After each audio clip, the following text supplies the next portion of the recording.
Welcome to public TV news బులెటిన్ల ముందుగా headlines.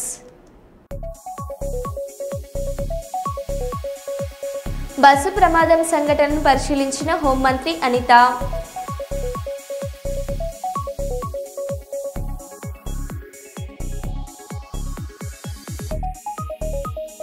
Hyderabad Uppal పరిధిలో మిట్ట మధ్యాహ్నం చైన్ స్నాచింగ్ కలకలం.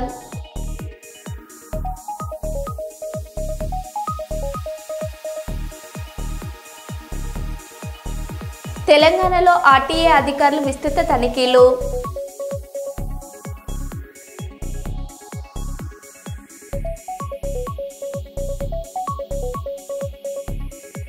నాగుల చవితి రోజు అద్భుత దృశ్యం, శివలింగంపై నాగుపాములు.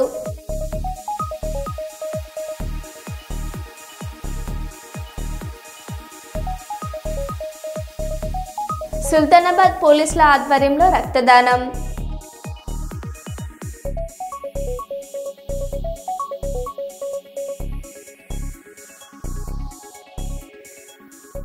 ఇక వివరాల్లోకి వెళ్తే, గోదావరిఖని విలేకరి సమావేశంలో రక్షణపై నిర్లక్ష్యం చేస్తున్న 11 ఇంక్లైన్ అధికారులపై చర్యలు తీసుకోవాలి. టీబీజీకేఎస్ అధ్యక్షులు మిర్యాల రాజిరెడ్డి అన్నారు. ఒకే కుటుంబం ఒకే లక్ష్యం ఒకే గమ్యమని మేనేజ్మెంట్ చెప్తూనే ఆచరణలలో కార్మికులను ఇబ్బంది పెట్టి లేదా ఒకవైపు చిత్రహింసలు గురి చేసినటువంటి విధానంగా వేధించినటువంటి పరిస్థితిలో మేనేజ్మెంట్ చేస్తా ఉన్నది. కాబట్టి దాన్ని 11 ఇంక్లైన్ కార్మిక వర్గమంతా కూడా వ్యతిరేకిస్తూ ఉన్నారు. అది టీబీజీకేఎస్ ఖండిస్తూ ఉంది. అదే సందర్భంలో ఉత్పత్తి అంటే రక్షణతో కూడినటువంటి ఉత్పత్తిని తీయాలనేటువంటి అంశాన్ని మొదలుకొని మరీ లక్షణాలు అంటేనే ఇయాల గాలి నీరు గాని అక్కడున్నటువంటి పరికరాలకు సంబంధించినటువంటి దాన్ని సప్లై చేయాల్సినటువంటి పోయి ఇవాళ కార్మిక వర్గానికి సంబంధించినటువంటిది ఉత్పత్తిని ప్రామాణికంగా పెట్టుకొని మేనేజ్మెంట్ వ్యవహరిస్తున్నది అని అన్నారు. నాణ్యత కలిగినటువంటి పరికరాలు పనిముట్లు లేకపోవడం అయితేంది, అలాగే ఇంకా ఇతరత్ర మెషినరీ ఇష్యూస్ కానీ ఇవన్నీ జరుగుతుంటే కూడా ఈరోజు యాక్సిడెంట్ జరిగినటువంటి దాన్ని కూడా నమోదు చేయకుండా నిర్లక్ష్యం చేస్తున్నటువంటి యాజమాన్య చర్యల్ని ఖండించినటువంటిది ఏఐటీసీ ఐఎన్టీసీ. ఈరోజు RG1 విషయాల్లో చూసినట్లయితే ఇంకా జీడీకే 11 ఇంక్లైనటువంటి హై టెక్నాలజీ హై మిషనరీని ఉపయోగిస్తున్నటువంటి యాజమాన్యం అక్కడ రక్షణ అనేది లేనటువంటి పరిస్థితి ఏర్పడతా ఉన్నది. మనందరికీ తెలిసిందే, అక్కడ ప్రమాదాల పరంపర కొనసాగుతూ అనేక మంది హాస్పిటల్కి వచ్చే క్రమంలో చనిపోతుంటే అంబులెన్స్ ని ఆందోళన చేసినటువంటి సందర్భంలో అంబులెన్స్ ను ఏర్పాటు చేయడం అయితేంది, ఇక్కడికి వచ్చిన తర్వాత హాస్పిటల్లో సరైనటువంటి వైద్య ఆరోగ్య సంబంధించిన చర్యలు సరిగా లేక చనిపోయినటువంటిది అయితేంది. ఇక మైన్ విషయంలో చూసినట్లయితే యాక్సిడెంట్లు నమోదు చేయకపోగా ఏదో ఉచితంగా మస్టర్లు ఇస్తామని భ్రమ పెట్టడం అయితేంది, లేదా అక్కడ ఉన్నటువంటి యాజమాన్యం ఏజెంట్ మేనేజర్లు ఇంకా కింది స్థాయి కొంతమంది అధికారులు ఇష్టారాజ్యంగా మాట్లాడుతూ కార్మికులను భయకంపితులను చేస్తూ భయాందోళనకు గురి చేస్తూ ప్రశ్నించే వాడిని శిక్షించేటువంటి విధానాన్ని కొనసాగిస్తూ సర్క్యులర్లను కూడా విభేదిస్తూ అప్లికేషన్స్ ఫార్వర్డ్ చేయాల్సిన వాటిని చేయకుండా లేదా ట్రాన్స్ఫర్ వచ్చినటువంటి వాళ్ళని రిలీవ్ చేయకుండా ఇష్టారీతిన మాట్లాడుతున్నటువంటి చర్యలు.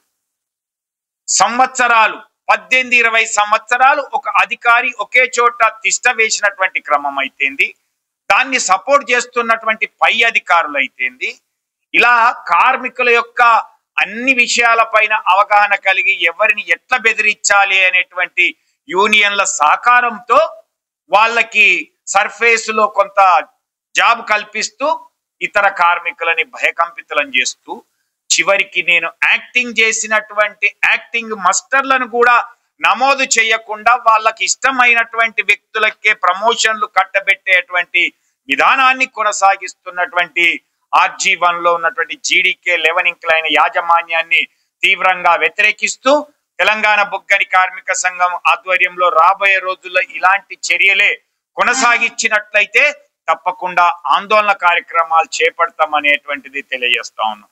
ఈరోజు కర్నూలు ప్రభుత్వ మెడికల్ కాలేజీలను ప్రైవేట్ సంస్థలకు అప్పగించే పీపీ విధానాన్ని ప్రజల శక్తితో అడ్డుకుంటామని వైఎస్ఆర్ కాంగ్రెస్ పార్టీ జిల్లా అధ్యక్షుడు ఎస్పీ మోహన్ రెడ్డి స్పష్టం చేశారు. శనివారం నగరంలోని 23వ వార్డు శ్రీరామ్ నగర్ లో నిర్వహించిన కోటి సంతకాల స్వీకరణ కార్యక్రమంలో ఆయన పాల్గొన్నారు. ఈ సందర్భంగా ఇంటింటికి వెళ్లి సంతకాలు స్వీకరించారు. ఈ సందర్భంగా ఆయన మాట్లాడారు.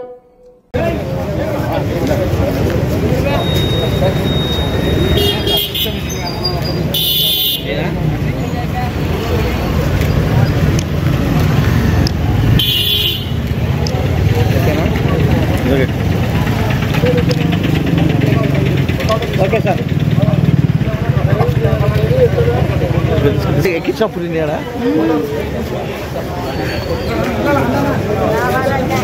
ఫోన్ ఎత్తాలని అన్నా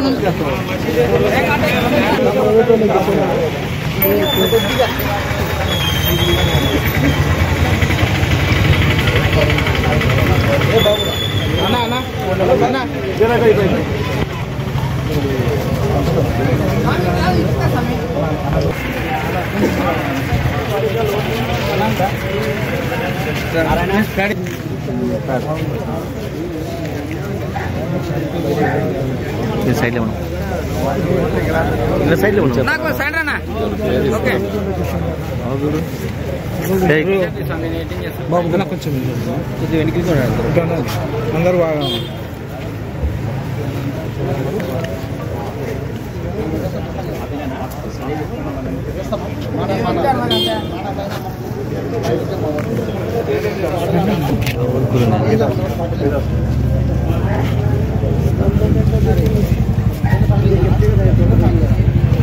ఒక్కోసారి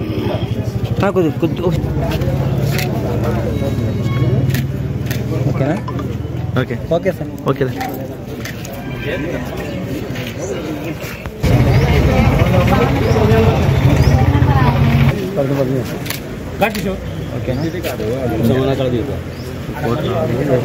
ఓకే సార్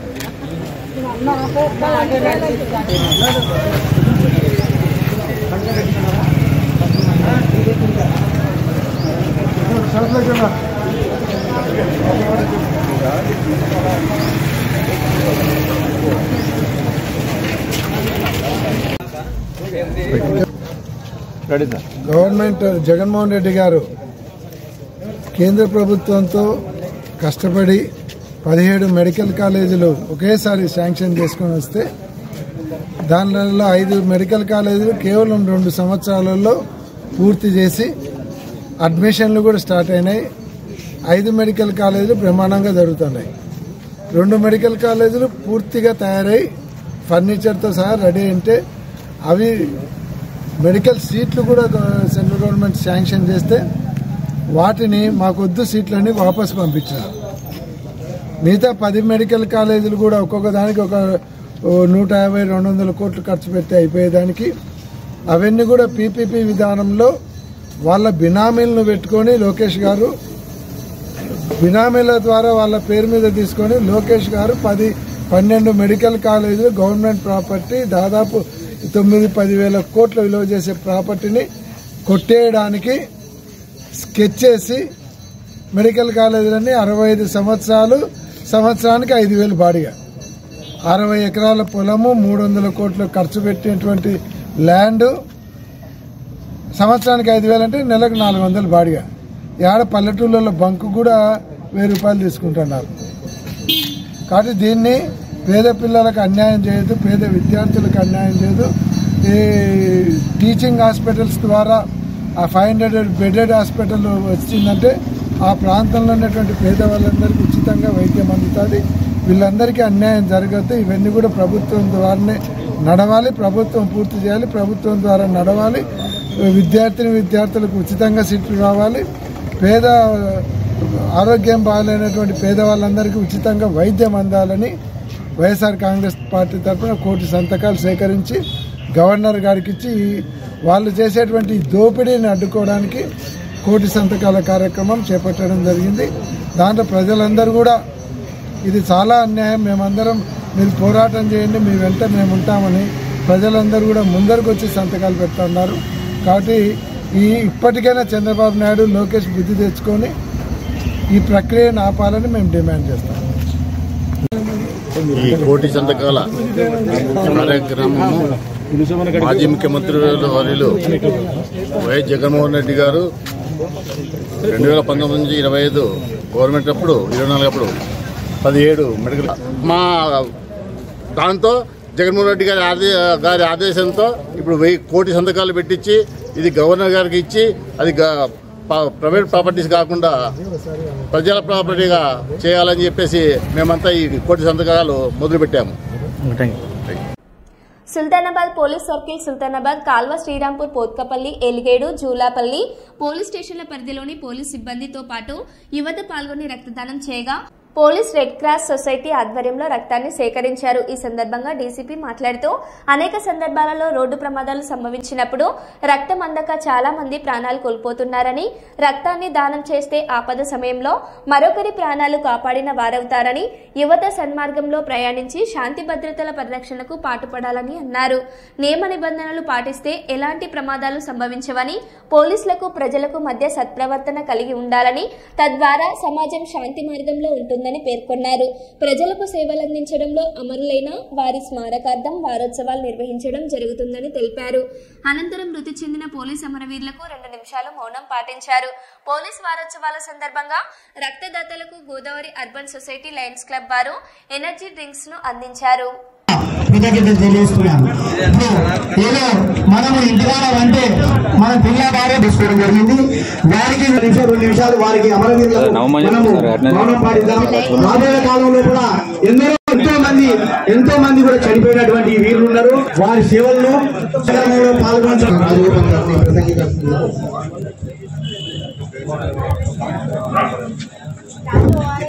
అందరికీ నమస్కారం. రక్తం అయిపోలేదు కనుక అవకాశం ఇచ్చినందుకు కృతజ్ఞతలు. ఈ కార్యక్రమాన్ని ఉద్దేశించి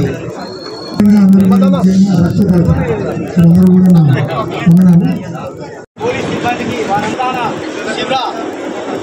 శుభాకాంక్షలు, అభినందనలు తెలియజేస్తూ పాల్పంచుతున్నటువంటి ప్రతి ఒక్కరికి కూడా ఎవరైనా దానం చేస్తే వారి బ్లడ్ ను ఇంకోరికి మళ్ళీ ఆపదలు ఉన్న వారికి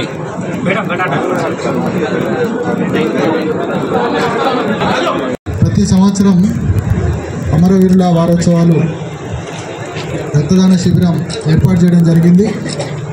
ఇది గత 3 రోజులుగా గోదావరిఖని సబ్ డివిజన్లో 2 చోట్ల, తర్వాత నిన్న పెద్దపల్లి పోలీస్ స్టేషన్ సర్కిల్ పరిధిలో, అదేవిధంగా ఈరోజు సుల్తానాబాద్ సర్కిల్ పరిధిలో ఏర్పాటు చేయడం జరుగుతూ ఉన్నది. మంచి స్పందన వస్తూ ఉన్నది. ఎక్కువ సంఖ్యలో ఇక్కడికి రక్తదానం చేయడానికి వచ్చినటువంటి అందరికీ నా యొక్క అభినందనలు. రక్తదానం చేయడం అనేది మనము ఇతరుల ప్రాణాలు కాపాడడం కోసం ఉపయోగిస్తాము. ఆ రక్తాన్ని అంటే మనము ఇతరులకు ప్రాణదానం చేసినట్టు. సో ఇట్లాంటి సేవా కార్యక్రమాల్లో ప్రతి ఒక్కరూ పాల్గొనాలి. అదేవిధంగా సమాజంలో శాంతి భద్రతలు మంచిగా మెయింటైన్ అవ్వడానికి ప్రతి ఒక్కరు కూడా కృషి చేయాలి. ప్రతి ఒక్కరు కూడా చెడు అలవాట్లకు దూరంగా ఉండాలి, గొడవలకు దూరంగా ఉండాలి, ట్రాఫిక్ రూల్స్ పాటించాలి, పోలీసులకు సహకరించాలి. ప్రతి ఒక్కరు కూడా తమ యొక్క బాధ్యతను నిర్వర్తించాలి. పోలీసులు 24 గంటలు మీ సేవలో ఉంటారు.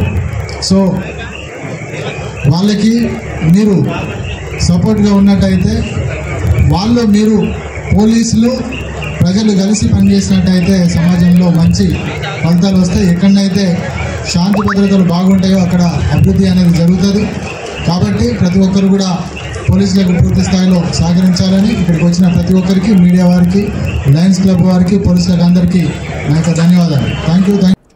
భారత క్రికెట్ మాజీ కెప్టెన్, మాజీ ఎంపీ అజరుద్దీన్ సౌమ్యుడని, అందరినీ ఆప్యాయంగా పలకరిస్తారని ఆరోగ్య శాఖ విశ్రాంత వైద్యులు షంషుద్దీన్ తెలిపారు. అజరుద్దీన్తో కలిసి విశ్రాంత వైద్యులు షంషుద్దీన్ పలకరించారు.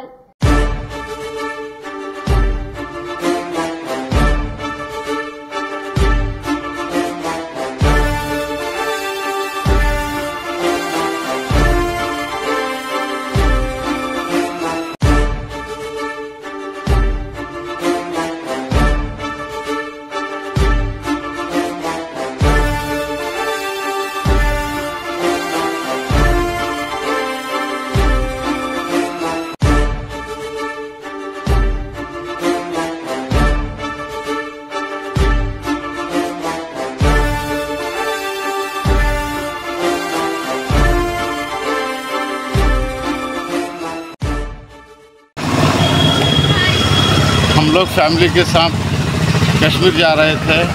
जब मेरे क्लासमेट की लड़के की शादी थी, वहाँ एयरपोर्ट पर हमारे माजी के क्रिकेटर मोहम्मद अजहरुद्दीन से मुलाकात हुई एयरपोर्ट पर। मैं जितना उनके बारे में सुना था उससे ज़्यादा बेहतरीन शख्सियत है, बहुत मोहब्बत से मिले और अच्छी तरह से बात की। मैं उनसे कहा भी था कि आप एक बार कर्नूल आए थे तो वो पुरानी यादें ताज़ा किए और बहुत मज़ा आया। बहुत बेहतरीन शख्सियत है, मैं जितना भी उनकी तारीफ़ करूँ कम है। इतना थोड़ा सा भी गुरूर तकब्बुर उनमें रत्ती भर भी नहीं था। बहुत बेहतरीन शख्सियत है उनकी। मैं बहुत खुश हुआ उनसे मिलकर, उनके साथ फ़ोटो में भी उतरकर तस्वीरों उतर। वो खुद मेरा फ़ोन लेकर सेल्फी भी लिए। मुझे बहुत खुशी हुई अजहरुद्दीन से मिलकर। मुझे तमन्ना अरमान थी अजहरुद्दीन से मिलने के, खुदा ने वहाँ एयरपोर्ट पर उनसे मिला दिया और वो कोऑपरेट भी बहुत अच्छा किए। बहुत खुशी हुई मुझे अजहरुद्दीन से मिलकर। హైదరాబాద్లో మరో అగ్ని ప్రమాదం సంభవించింది. కూకట్పల్లి పోలీస్ స్టేషన్ పరిధిలోని గూడ్స్ షెడ్లో ఉన్న ఇండియన్ కంటైనర్ కార్పొరేషన్ డిపోలో భారీ అగ్ని ప్రమాదం జరిగింది. రసాయనాలు నిల్వ ఉంచే గోదాంలో మంటలు చెలరేగినట్లు పోలీసులు గుర్తించారు. అగ్నిమాపక సిబ్బంది ఘటనా స్థలానికి చేరుకుని మంటలు ఆర్పుతున్నారు. ప్రమాదానికి గల కారణాలు, జరిగిన నష్టం వివరాలు ఇంకా తెలియాల్సి ఉంది.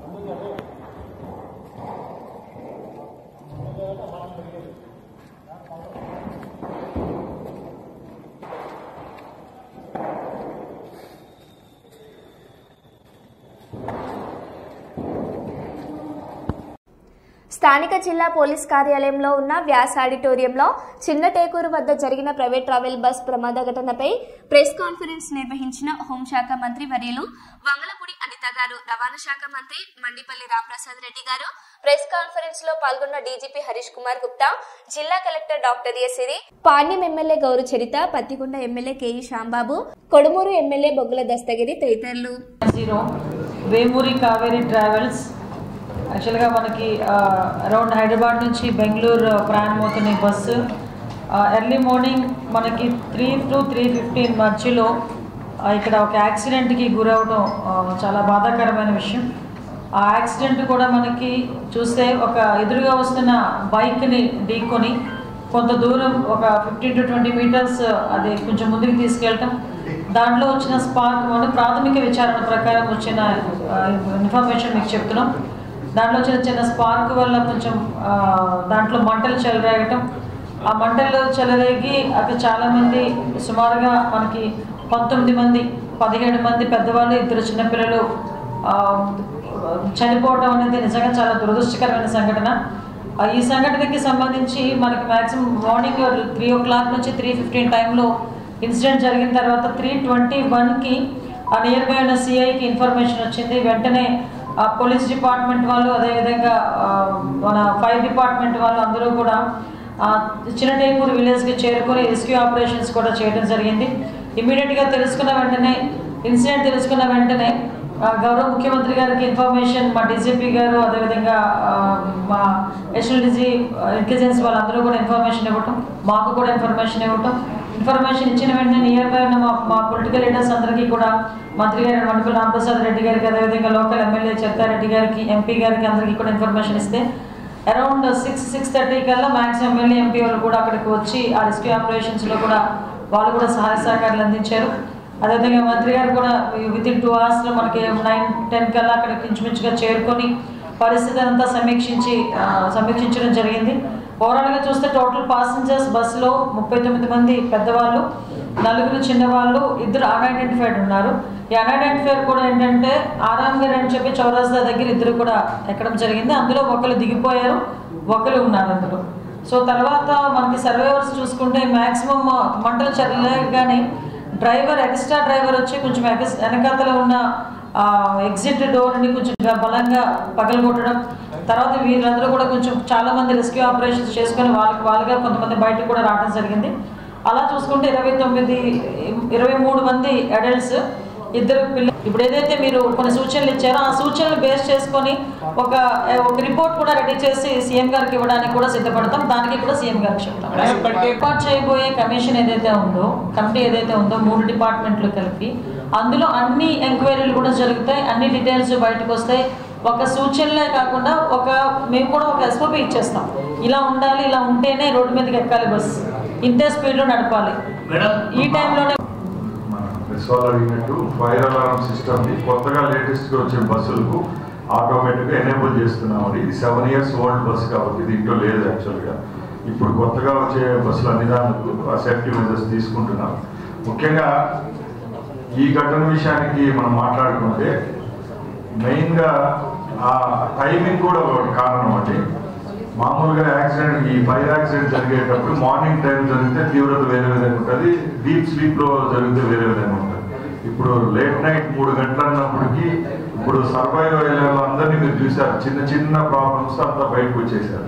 మిగిలిన వాళ్ళు ఎవరైతే చనిపోయారో ఇంకా బ్లడ్ మిస్టేక్ జరిగినట్టు పెద్దగా అంతా ఊండేడు మాంసం ముద్దలు అయిపోయారు. కాబట్టి ఇంకొకటి ఏంటంటే ట్రాన్స్పోర్ట్లో మా central government mark guide lines పరంగా బాడీ బిల్డింగ్ ఎలా ఉంటుంది, బస్ ఇన్ఫ్రాస్ట్రక్చర్ ఎలా ఉండాలి, సీటింగ్ ఎట్లుండాలి అనేది యూనివర్సల్ చెప్పారు సీఎం గారు పొద్దున. మన ఏరియాలో జరిగింది ఇన్సిడెంట్ కాబట్టి దీనికి ప్యూర్ డీటెయిల్స్ కావాలి. నెక్స్ట్ టైం ఇలాంటి ఇష్యూస్ జరగకుండా ఇప్పటి నుంచే ప్లాన్ చేద్దామని చెప్పారు. ఇంకా ఎక్స్గ్రేషియా విషయానికి వస్తే దీంట్లో వివిధ రాష్ట్రాలకు సంబంధించిన ప్రయాణికులు జర్నీ చేస్తూ ఉన్నారండి. దాంట్లో ఆంధ్ర వాళ్ళు 6 మంది ఉన్నారు కాబట్టి ముఖ్యమంత్రి గారు ఇప్పుడు పైన ఫోన్ చేసి చెప్పారు మా హోమ్ మినిస్టర్ గారికి, మాకు 5 లక్షలు ఎవరైతే చనిపోయారో ఆ కుటుంబాలకు 5 లక్షలు, క్షతగాత్రులకు 2 లక్షల రూపాయలు ఇవ్వమని చెప్పారు. అదేవిధంగా నేను ఇప్పుడు కర్ణాటక మినిస్టర్తో మన తెలంగాణ మినిస్టర్తో మాట్లాడారు. వాళ్ళు కూడా మన ఆంధ్ర రాష్ట్రంలో ఏ విధంగా మనం ఇస్తున్నామో ఆ విధంగా ఇస్తామని చెప్పారు. రిమైనింగ్ ఒరిస్సా, తమిళనాడు, బీహార్ రాష్ట్రానికి చెందిన వాళ్ళు 3 ఉన్నారని చెప్పారు డిపార్ట్మెంట్ నుంచి. వాళ్ళకు కూడా ఇదే విధంగా వచ్చేటట్టు మేము చర్యలు తీసుకుంటాం. హైదరాబాద్ ORR పై ఓ ప్రైవేట్ ట్రావెల్ బస్ బోల్తా పడింది. ఈ ఘటనలో పలువురి గాయాలు కాగా ఆసుపత్రికి తరలించారు. పోలీసులు సంఘటన స్థలానికి చేరుకుని పరిశీలించారు. ప్రమాదానికి గల కారణాలు ఇంకా తెలియాల్సి ఉంది. కాగా నిన్న హైదరాబాద్ నుంచి బెంగళూరు వెళ్తున్న ప్రైవేట్ ట్రావెల్ బస్ ప్రమాదానికి గురైన ఘటన మరవక ముందే ఈ ఘటన చోటు చేసుకోవడంతో ఆందోళన వ్యక్తమవుతుంది.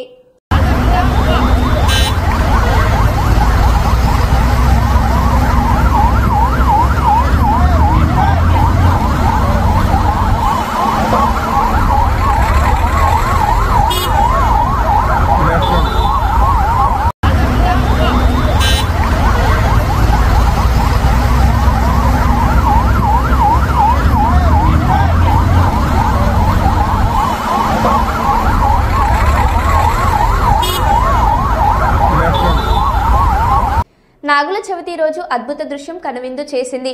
శివలింగం పైన 2 నాగపాములు పడగ విప్పి నిల్చున్నాయి. నెల్లూరు జిల్లా మనుబోలు చెర్లపల్లి రైల్వే గేట్ సమీపాన ఉన్న విశ్వనాథ స్వామి దేవస్థానంలో ఉదయం ప్రత్యేక పూజలు నిర్వహించారు. ఈ సమయంలో 2 నాగపాములు గుడి ప్రాంగణంలోని శివలింగం పైకి చేరుకుని పడగ విప్పి నిల్చున్నాయి. దీంతో భక్తులు పరవశించిపోయారు. నాగుల చవితి రోజున ఇలా జరగడం ఆ శివుడి మహిమ అంటూ మొక్కుకున్నారు.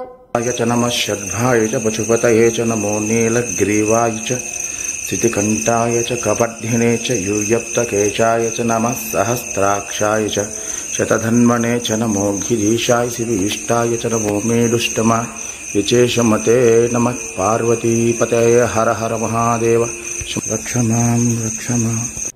ఆదివాసుల జోలికొస్తే ఖబర్దార్. అల్లూరు జిల్లా కలెక్టరేట్ ను ముట్టడించిన హైడ్రో పవర్ ప్రాజెక్ట్ నిర్వాసిత గ్రామస్తులు. మా భూమి జోలికొస్తే తరిమి కొడతామంటూ నినాదాలు. CM Chandrababu, deputy CM Pawan కు వ్యతిరేకంగా నినాదాలు. దద్దరిల్లిన కలెక్టరేట్. ఆదివాసి జోలికి రావద్దు. జీవో నంబర్ 5113 రద్దు చేయాలి. జీవో నంబర్ 21351 రద్దు చేయాలి. వాటి ఆదివాసుల ఐక్యత. అడవి జోలికి వస్తే తరిమి కొడతాం. మా భూమి జోలికి వస్తే తరిమి కొడతాం. వాటి ఆదివాసుల ఐక్యత. మా భూముల్లో దిమ్మలు పాతిన నలభై కంపెనీ చేసి ఎస్టీ పెట్టాలి. మా భూముల్లో దిమ్మలు వేసిన నలభై కంపెనీ కేసు నమోదు చేయాలి. ఆదివాసి జోలికి వస్తే కరాబ్దార్. ఆదివాసి జోలికి వస్తే కరాబ్దార్. మరో బులెటిన్లో మళ్ళీ కలుద్దాం. Stay tune.